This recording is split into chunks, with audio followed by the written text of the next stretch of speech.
मुख्यमंत्री नीतीश कुमार ने जनता दल यूनाइटेड की प्रदेश कार्यकारिणी की बैठक के दौरान एक बड़ा खुलासा किया है। नीतीश कुमार ने 2 दिनों तक चलने वाले प्रदेश कार्यकारिणी के पहले दिन बैठक को संबोधित करते हुए कहा कि चुनाव के वक्त उन्हें पता ही नहीं चला कि उनका दोस्त कौन है और दुश्मन कौन।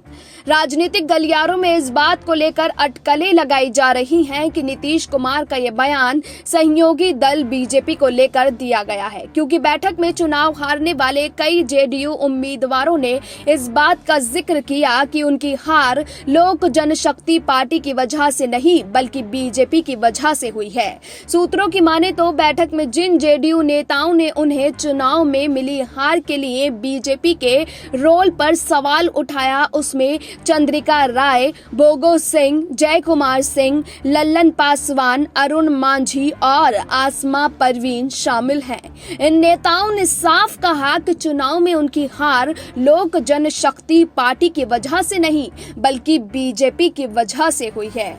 मटिहानी विधानसभा से चुनाव हारने वाले जनता दल यूनाइटेड के उम्मीदवार बोगो सिंह ने कहा कि पूरे चुनाव में एक नारा चारों तरफ गूंज रहा था, एलजेपी बीजेपी भाई भाई। इस बात से इनकार नहीं किया जा सकता है कि इसका खामियाजा जेडीयू को भुगतना पड़ा। जो बात सच है उसे उठाना बेहद जरूरी है।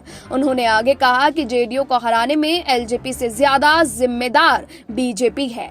एलजेपी का कोई वजूद ही नहीं है, वो तो पूरी प्लानिंग के तहत काम हुआ। बीजेपी के वोटर ने मुझे वोट नहीं दिया। गौर करने वाली बात यह है कि जिस वक्त जनता दल यूनाइटेड के नेता बीजेपी को लेकर आग उगल रहे थे, उस दौरान नीतीश कुमार और पार्टी के राष्ट्रीय अध्यक्ष आरसीपी सिंह मौन होकर सबकी बातें सुन रहे थे।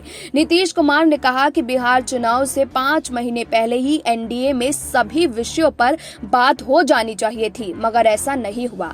नीतीश कुमार ने कहा कि जनता दल यूनाइटेड के बिहार में 45 लाख सदस्य हैं, मगर इसके बावजूद भी चुनाव के वक्त जमीनी स्तर पर पार्टी की बातें नहीं पहुंच पाई, जिसकी वजह से पार्टी का प्रदर्शन अच्छा नहीं रहा। नीतीश ने इस बात को लेकर भी निराशा जाहिर की कि उन्होंने पिछले कुछ सालों में बिहार के लिए जो काम किया है वो जनता तक नहीं पहुंच सका है। Bureau report SPN9 news.